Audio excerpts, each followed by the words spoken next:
तो हम आपको आज एक खास मेहमान से मुलाकात करवा रहे हैं। और जैसा कि देश में हम लोग कहते भी हैं कि देश की महिलाएं हर फील्ड में तरक्की कर रही हैं और देश की जो बिटिया है वो हर फील्ड में तरक्की कर रही है। अभी आपने ओलंपिक में भी देखा ही कि किस तरह से पहली मेडल लाने वाली जो लड़की थी वो इस देश का कैसे नाम गौरव कर रही। तो खेल हो या अन्य कोई भी फील्ड हो, वो आज के दौर में महिलाएं आगे हैं हर फील्ड में। एक फील्ड थोड़ा हटके भी है, एजुकेशन का है, लेकिन हटके इसलिए हमने कहा कि एजुकेशन में बहुत सारे सेक्टर हैं। हाँ, इसमें एक चीज़ आज हमने एक टॉपिक चुना है। हमारे साथ नैना ठाकुर हैं और ये शिक्षाविद हैं और अच्छी खासी पढ़ाई की है इन्होंने, लेकिन आज हमारे साथ बहुत खास टॉपिक पे बात करने आए हैं। हिप्नोथेरेपी पे, हिप्नोटिज्म पे आज बात करेंगे। अब चूंकि आपको हिप्नोटिज्म के बारे में कितना कुछ पता है ये मुझे नहीं पता, लेकिन नहीं पता हो या पता हो, दोनों स्थिति में आज आप इस प्रोग्राम को देखेंगे तो आपको बहुत मजा आएगा और हम इसको एपिसोड दर एपिसोड आपकी समझदारी और आपके हिसाब से ले चलेंगे, ताकि हिप्नोटिज्म को अच्छा या बुरा या इसकी थेरेपी को आप किस तरह से लेंगे, ये नैना ठाकुर आपको आज बहुत अच्छे से बताएंगे। आज पहला एपिसोड है। नमस्कार आपका मॉर्निंग न्यूज 18 में। नमस्ते आपका, बहुत तो आप आज हमारे दर्शकों को थोड़ा अपने बारे में बताइए और जो हम लोग टॉपिक है उस पर फिर बात शुरू करते हैं। जी, नाम तो आपने बता ही दिया है पहले ही। तो मैं अभी फिलहाल एजुकेशन से पीएचडी कर रही हूँ और मेरा टॉपिक भी इसी सब से रिलेटेड है, विपासना मेडिटेशन के रिलेटेड है। और ऐसे मेरी इंटरेस्ट रही है शुरू से ही थोड़ी ऑकल्ट साइंसेस पे। तो मैंने न्यूमरोलॉजी का भी कोर्स किया हुआ है, वास्तु का भी किया हुआ है और ये साइकोलॉजी का भी मैंने पीजी साइकोलॉजी से भी किया है, साथ में ही मतलब एमएड के दौरान ही किया है मैंने। और उसमें काउंसलिंग साइकोलॉजी था मेरा। तो वही उसी पढ़ाई के दौरान मुझे महसूस हुआ कि ये हिप्नोथेरेपी के बारे में थोड़ा डिटेल में जाना जाए। तो फिर मैंने साजन गलानी सर से इसकी विधिवत शिक्षा ली। कहाँ, कौन है साजन? वो बॉम्बे में है, मुंबई में रहते हैं। तो वहाँ आपने मतलब अभी ये रिसेंट मतलब रिसेंटली लिया है मैंने पिछले एक वर्ष। मतलब लगता है कि शुरू से एजुकेशन में बहुत रुचि है और अधिक से अधिक चीजों को मुझे ऑकल्ट साइंसेस में ज्यादा इंटरेस्ट था, तो इस वजह से एस्ट्रोलॉजी का भी कोर्स मैंने किया हुआ। अच्छा। तो एक घरेलू महिला होकर आप बिल्कुल आप एजुकेशन में घर में रह के भी आप मतलब एजुकेशन पे काफी केयर करती हैं, ध्यान देती हैं। आजकल बहुत सुविधा है ना, ऑनलाइन भी काफी सारे कोर्सेज हैं। तो आपकी अगर इच्छा हो, रुचि हो तो आप कर सकते हैं, समय निकाल के उसको किया जा सकता है। और हिप्नोथेरेपी के लिए है कि पहले मैं छोटा सा इंट्रोडक्शन दे दूं उसका। हाँ बिल्कुल, हम लोग उस पर बात करेंगे। तो आपने देखा कि नैना ठाकुर बता रही थी कि ऑनलाइन भी एजुकेशन की व्यवस्था है। तो मैं इसलिए कह रहा था कि ये भी बहुत घरेलू महिला हैं, शादीशुदा हैं और कुछ करने की अगर तमन्ना है तो आप आज की तारीख में इंटरनेट है, मोबाइल है, उसका अच्छा सा उपयोग कर लीजिए और कुछ अच्छी बातें सीखने की हो तो सीख लीजिए। तो ये चीजें एक आपने अच्छी बताई कि आप घर बैठे भी आप बहुत सारा कोर्स कर सकते हैं। महिलाओं को खासकर इसको ध्यान रखना चाहिए क्योंकि उनका काफी लंबा वक्त जो है ना घर में बीतता है। तो ऑनलाइन बहुत सारी चीजें अब की जा सकती हैं। तो चलिए आज हम लोग टॉपिक पे आते हैं। ये हिप्नोटिज्म के बारे में मैंने आपसे ऐसे बातचीत कर लें तो आप बोले कि बहुत सारा मिथ है। तो पहले तो ये है क्या ये जान लें, फिर मिथ पे जाने। देखिए, हिप्नोटिज्म की बात करें तो सबसे पहले तो ये वर्ड आया कहाँ से, इसके बारे में बताना जरूरी है। तो ये बहुत पुराने समय से प्रचलित है हिप्नोटिज्म, लेकिन इसको दूसरे रूप में जाना जाता था। इसको ऑकल्ट से जोड़ के, जैसे जादू टोना ये सब कहते हैं ना, तो उस तरीके से इसका इस्तेमाल होता था। लेकिन इसको जो साइंटिफिक ये रूप दिया गया है वैज्ञानिक पद्धति से। इसकी शुरुआत हुई है आपको 18वीं शताब्दी में। तो उस समय में एक ये थे जर्मन ही थे, उन्होंने स्टार्ट किया था। फ्रेंज मेस्मर नाम था उनका। तो उन्हीं का जो नाम है मेस्मर, उसी से मेस्मरिज्म शब्द भी बना हुआ है, जिसका मतलब आपके ऊपर जादुई प्रभाव पड़ता है ना। मेस्मर शब्द का मतलब ये है। हिप्नोटिज्म में हम लोग कहते हैं कि सम्मोहन, हाँ, सम्मोहन शक्ति, तो वो मेस्मरिज्म उसी को कहते हैं कि सम्मोहित कर लेता है। तो उन्हीं के नाम से ही ये शब्द की उत्पत्ति हुई मेस्मरिज्म की। तो वैज्ञानिक रूप उन्होंने ही दिया है इसको, और उसकी स्टडी भी की काफी। और सोल्जर्स पे मेनली इसको, जो वुंडेड सोल्जर्स थे, घायल, उनकी ट्रीटमेंट के लिए इसका यूज किया था। अच्छा, जो सैनिक घायल हो जाते थे उनके ट्रीटमेंट के लिए ये घायल होता है कोई, तो शरीर के साथ साथ मन पे भी असर पड़ता है ना। तो मेन तो है कि आप मन को अगर स्वस्थ कर देते हैं तो शरीर ऑटोमेटिक आपका धीरे धीरे स्वस्थ हो जाएगा। तो उन्होंने इसी चीज को इस्तेमाल किया, और हिप्नोटिज्म को पहली बार वहीं से शुरुआत हुई है 18वीं सदी में। और उसके बाद और अगर विस्तृत इसकी काफी प्रचलित नहीं था उस समय, थोड़ा बहुत ही इस्तेमाल में था।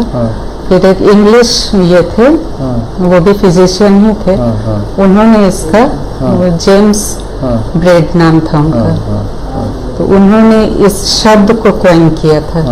तो ये हिप्नोटिज्म शब्द जो है ये उन्होंने ही दिया। अच्छा, तो हिप्नोटिज्म जो एक इंग्लिश मैन ने इसको लाया। तो मेनली इसमें होता क्या है? जैसे तो वही मैं बता रही हूँ, होता क्या है इसमें? जैसे ये फ्राइड का नाम तो सबने सुना ही होगा, जितने भी साइकोलॉजी के स्टूडेंट हैं या थोड़े बहुत भी इंटरेस्टेड हैं, तो फ्राइड को जानते ही होंगे।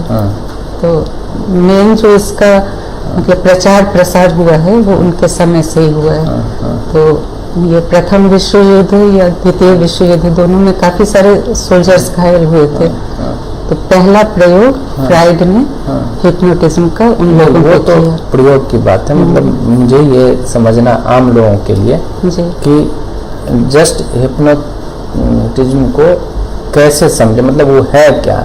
जैसे एक तो हम लोग हिंदी में समझते हैं कि सम्मोहन शक्ति के जरिए जो भी होता है, यानी एक ये ग्रीक वर्ड से आया है। इसका मतलब होता है, ये मतलब ग्रीक लोगों के जो देवता थे, जो निद्रा के देवता कहेंगे, निद्रा के देवता, उनके नेम से इसको ओरिजिनेट किया गया है। हिप्नोस नाम था उनका, हिप्नोस गॉड का। तो उन्हीं के नाम को लेते हुए इसको हिप्नोटिज्म या हिप्नोसिस कहें। हाँ, तो इसमें मतलब प्रोसेस क्या होता है? इसका प्रोसेस समझने के लिए आपको पहले एक तो माइंड के लेयर्स को समझना होगा। ठीक है, क्योंकि ये काम करता है आपके मन पे। अच्छा। और जो फ्राइड जो थे, मनोचिकित्सक थे, बहुत फेमस थे, तो उनकी जो थ्योरी है वो आज भी उतनी ही रेलिवेंट है जितनी उस समय में थी। आज भी उसको पढ़ते ही हैं, क्योंकि बेस वही है। तो माइंड के उन्होंने 3 लेयर्स बताए थे।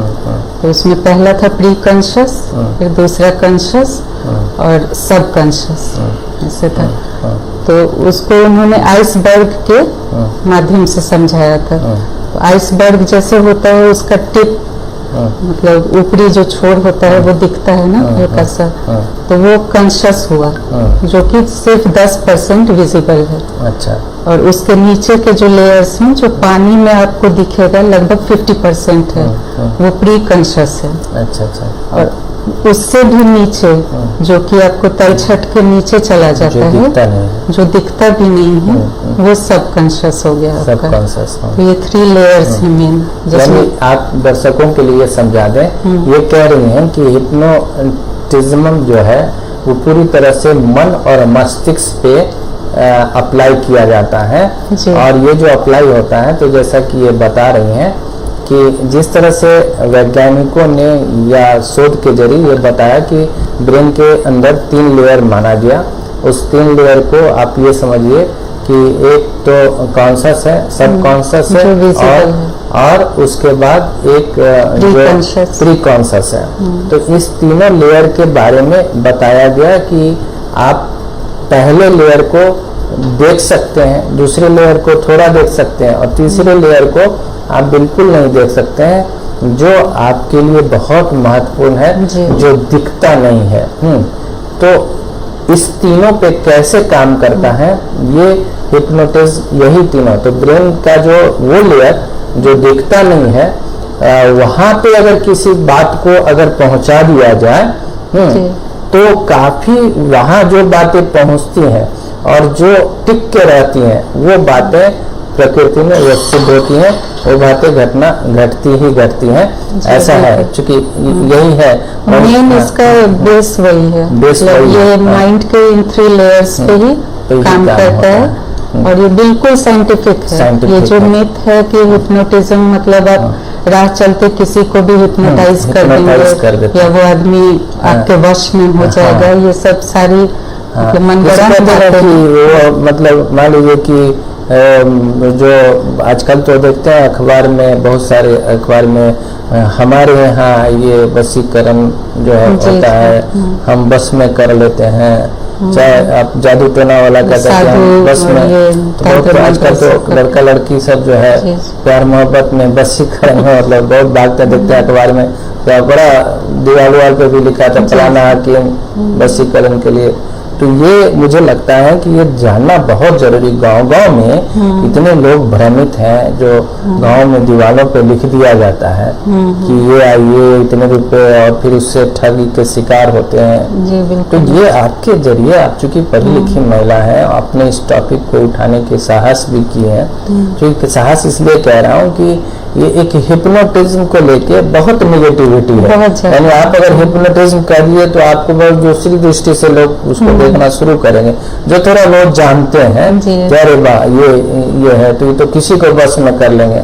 हाँ, तो ये क्या मतलब इस भ्रम को थोड़ा आपके जरिए हम समझना चाहते हैं। इसीलिए मैंने इसके इंट्रोडक्शन में ही आपको बताया कि जितने भी इसकी शुरुआत करने वाले भी फिजिशियन ही थे। फिजिशियन तो जानते ही मेडिकल साइंस पढ़ के आया है, तभी होगा। तो वो बगैर साइंटिफिक प्रूफ के कोई भी बात को ऐसे नहीं मानते हैं। तो जब साइंस भी इस चीज को मान चुका है, तो फिर इसको इस वजह से लोगों को भ्रमित नहीं होना चाहिए। तो ऐसा क्या राह चलते अगर किसी को हिप्नोटाइज किया जा सकता है? नहीं, बिल्कुल नहीं है। हिप्नोथेरेपी में या हिप्नोटिज्म में ये सबसे पहला जो शर्त है वो ये जरूरी है कि आपका जो सब्जेक्ट है, सब्जेक्ट मतलब जिसको आपको हिप्नोटाइज करना है, वो आपके मतलब आपके साथ अच्छा रैपोर्ट हो, उसका अच्छा रैपो हो। जो काउंसलिंग में जैसे होता है ना, मतलब एक अच्छे से रिश्ता हो। और एक टाइम एक्सपेंड करना पड़ता है उसको, यानी उसको बैठना होगा, उसको विश्वास भी हो, विश्वास भी हो, फिर वो थेरेपी आप ब्रेन पे आप इस्तेमाल करेंगे, तब जाके वो कहीं ब्रेन एक्सेप्ट किया तो देन वो हिप्नोटिज्म हो पाएगा। नहीं ब्रेन एक्सेप्ट किया तो फिर ये पॉसिबल ऐसा नहीं है कि कोई किसी थर्ड पर्सन पे आप चाहें तो इसका प्रयोग नहीं, ऐसा नहीं है कि राह चलते मंत्र फेंक दिए। नहीं, ऐसी बात बिल्कुल नहीं है। आप जो कहिए आप वही माने, ऐसा ये भ्रम है बिल्कुल। जो ये बातें होती हैं कि ये मतलब कुछ दे दिया जाता है, कहा जाता है कि ये हिप्नोटाइज कर दिया गया है, नहीं, ये सब नहीं इसको दे दीजिए ये हो जाएगा। ये आपको बताया ना, जैसे माइंड के इन 3 लेयर्स पे काम करता है ये। तो आपका जो कॉन्शियस माइंड है, जो हमारा कॉन्शियस माइंड है, वो सिर्फ 10% है, और बाकी का जो 90% है, जिसमें कि प्री कॉन्शियस और सब कॉन्शियस आता है। ये मतलब प्री कॉन्शियस हल्का सा दिखता है, विजिबल है, और सब कॉन्शियस बिल्कुल ही विजिबल नहीं है, वो एकदम गहरे दबा हुआ है। तो ये जो हिप्नोसिस या हिप्नोथेरेपी कहें, ये काम करता है। थेरेपी मतलब होता है उपचार करना। तो अगर किसी को कोई प्रॉब्लम है तभी वो थेरेपी के लिए आपके पास आएगा। तो उसके सबकॉन्शियस माइंड को मतलब उसको ट्रिगर किया जाता है। अच्छा, ट्रिगर कैसे होता है वो? तो जैसे सबकॉन्शियस माइंड की ये खासियत होती है कि वो एक गुलाम की तरह काम करेगा आपके लिए। कॉन्शियस तो सिर्फ 10%। आपकी जो भी पर्सनैलिटी है वो आपका जो कॉन्शियसली जो आप एक्ट करते हैं उस पर डिपेंड करता है। तो कॉन्शियस में आता क्या है? कॉन्शियस में आएगा वही जो आपके सबकॉन्शियस में दबा होगा, वहां से फिर वो प्री कॉन्शियस में आएगा, उसके बाद आपके कॉन्शियस में आएगा। कॉन्शियस में आएगा तो वो एक कॉन्शियस में चला गया, वो अस्थाई है, वो एक आपकी पर्सनालिटी बन जाती है उस तरह की। आपके बातचीत कहते हैं, इसलिए भी कहते भी हैं कि बुद्ध में भी कहा गया है कि जो आप सोचते हैं, जैसा आप सोचते हैं वैसा ही बनते चले जाते हैं। तो वो कॉन्शियस माइंड में जो चीजें आपकी सोच रह गई, अच्छी सबकॉन्शियस में, सबकॉन्शियस में, वैसे ही आप व्यवहार करते हैं, उसी तरह से आपका चाल चलन, मानसिकता उसी तरह की होती चली जाती है। सबकॉन्शियस आपके एक नौकर की तरह, गुलाम आपका बस वो ऑर्डर मानेगा। आप अगर अपने सबकॉन्शियस को ये प्रोग्राम करेंगे इस तरीके से कि जो भी फीड उसमें करना चाहेंगे, जो भी प्रोग्रामिंग करेंगे, कंप्यूटर के चिप की तरह ही समझिए ब्रेन भी फंक्शन करता है। तो वो आपको मतलब लगातार कम से कम 21 दिन की ये प्रैक्टिस होती है सेल्फ हीलिंग के लिए भी। तो ये कुछ आप लोग कोई मंत्र के जरिए करती हैं कि या फिर कोई इक्विपमेंट ऐसा होता है? मंत्र के जरिए नहीं, या कोई इक्विपमेंट होता है या कुछ ऐसी बात नहीं, बस थॉट प्रोसेस से होता है। अच्छा, अगर आप सेल्फ हीलिंग कर रहे हैं तो अपनी ही सोच से अपने सबकॉन्शियस को आप अपलिफ्ट कर सकते हैं, और नहीं अगर दूसरे से हीलिंग करवा रहे हैं तो उसके इंस्ट्रक्शंस को बहुत ध्यान से आपको फॉलो करना होगा। ये सब अगर किसी को जरूरत होगी तो आप ये सब आपसे कोई उपचार ले सकता है? बिल्कुल। तो ये लेकिन भरोसा होना चाहिए। ये कौन कौन ऐसे लोग हैं जो ये सब करवा सकते हैं? मतलब उनको इनकी थेरेपी लेनी चाहिए और आपके विचार से?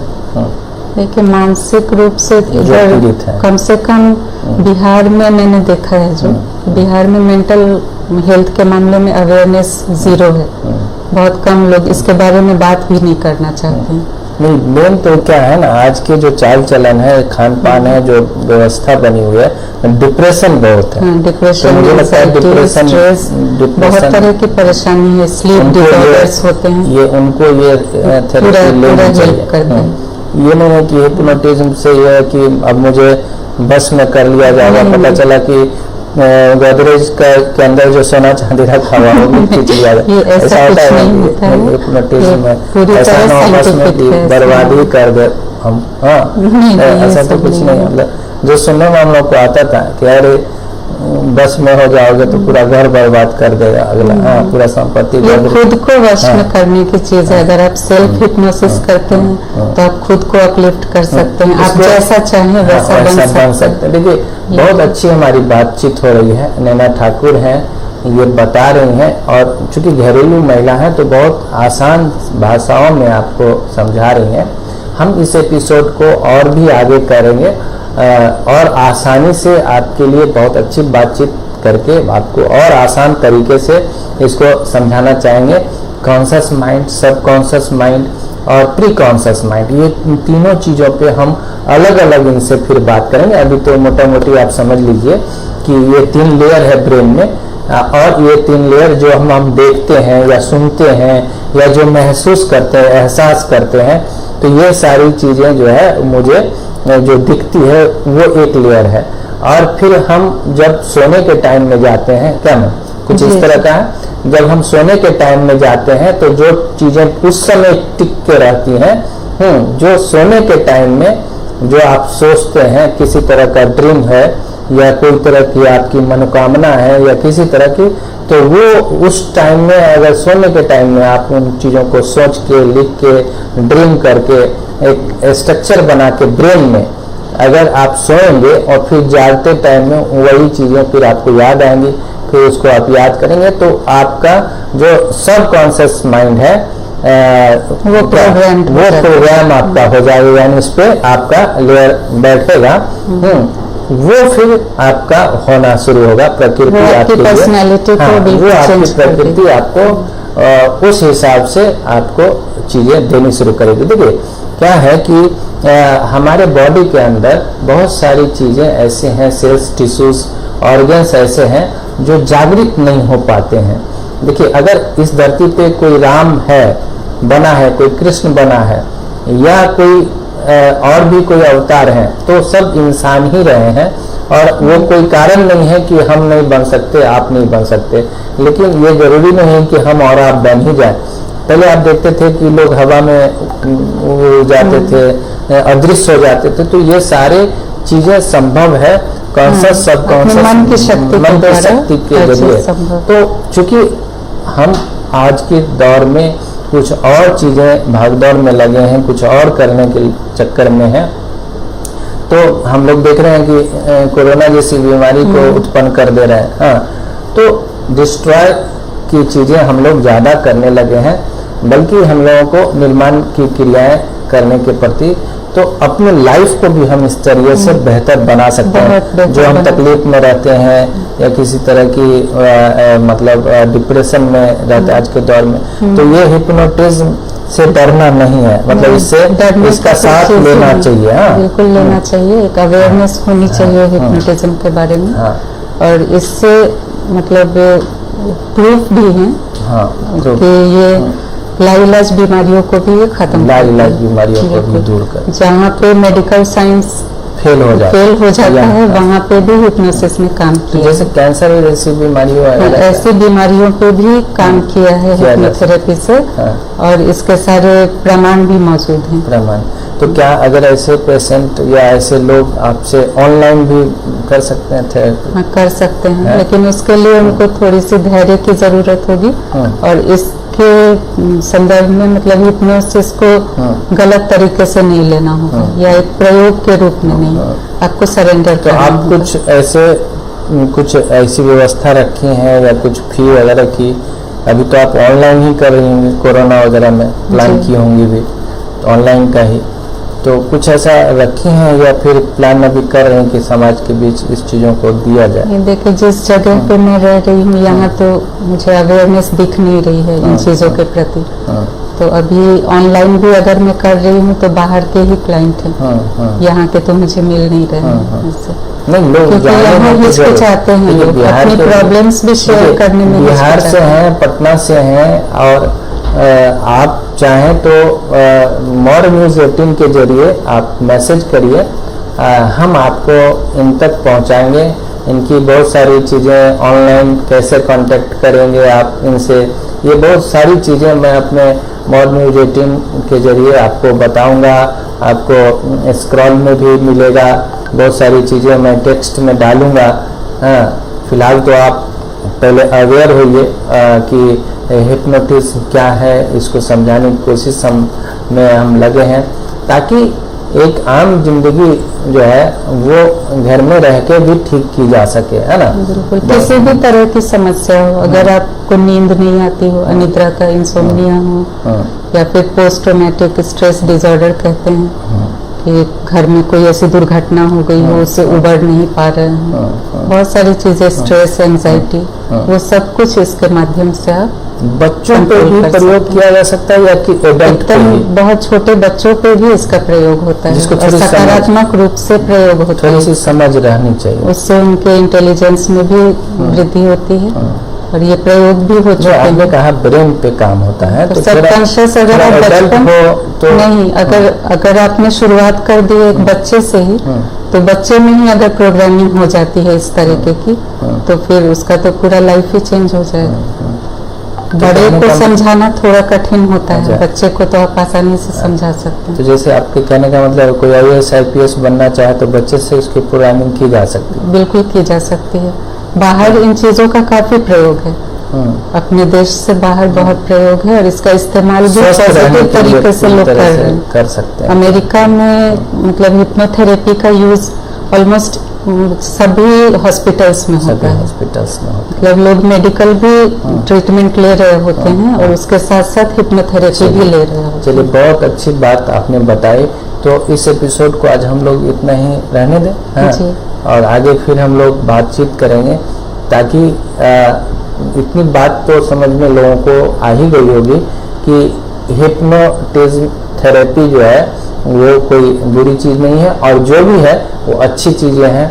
अगर नैना ठाकुर जी कह रही हैं, एक घरेलू महिला होते हुए एजुकेशन के साथ साथ ये इस तरह के कामों में लगी हैं, समाज सेवा भी है एक तरह से, तो आप समझिए इनसे कि, या कोई ऐसा कांटेक्ट नंबर वगैरह रखे हैं जो पब्लिक को दे सकती हैं आप, कोई देने लायक, या फिर बाद में इसको अनाउंस करेंगे? ये आपके माध्यम से हाँ, तो बाद में अनाउंस करेंगे। तो एक अनाउंस होगा आपके लिए, आप देखते रहिए मॉर्निंग न्यूज 18। और नैना ठाकुर को हम अगले एपिसोड में फिर बहुत दिलचस्प तरीके से इनसे बातचीत करेंगे, और मैम आपको आगे और भी कैसे और हमारे दर्शकों को और रोचक तरीके से बताना है, थोड़ा खोल के जो भी पार्ट जो है आपने मोटा मोटी आपने बातें कही हैं, तो थोड़ा जगाना है लोगों को, बताना है। हमारे दर्शक ऐसे नहीं है, अगर वो समझ जाएंगे तो चीज़ों की ओर करेंगे, गलत फहमी के शिकार ना हो, इनसे बचें। कोई वशीकरण टाइप का या नीम हकीम टाइप का अगर कोई दीवार पे देखें कहीं लिखा हुआ, तो ये सब बकवासों में ना पड़े। आप नैना ठाकुर ये कह रही हैं कि ये सारी चीज़ें जो कोई बस में कर लेता है, आप जा रहे हैं रोड पे, हिप्नोटाइज करके आपको कुछ कर देगा, ऐसा कुछ भी नहीं होने वाला है। करना पड़ेगा।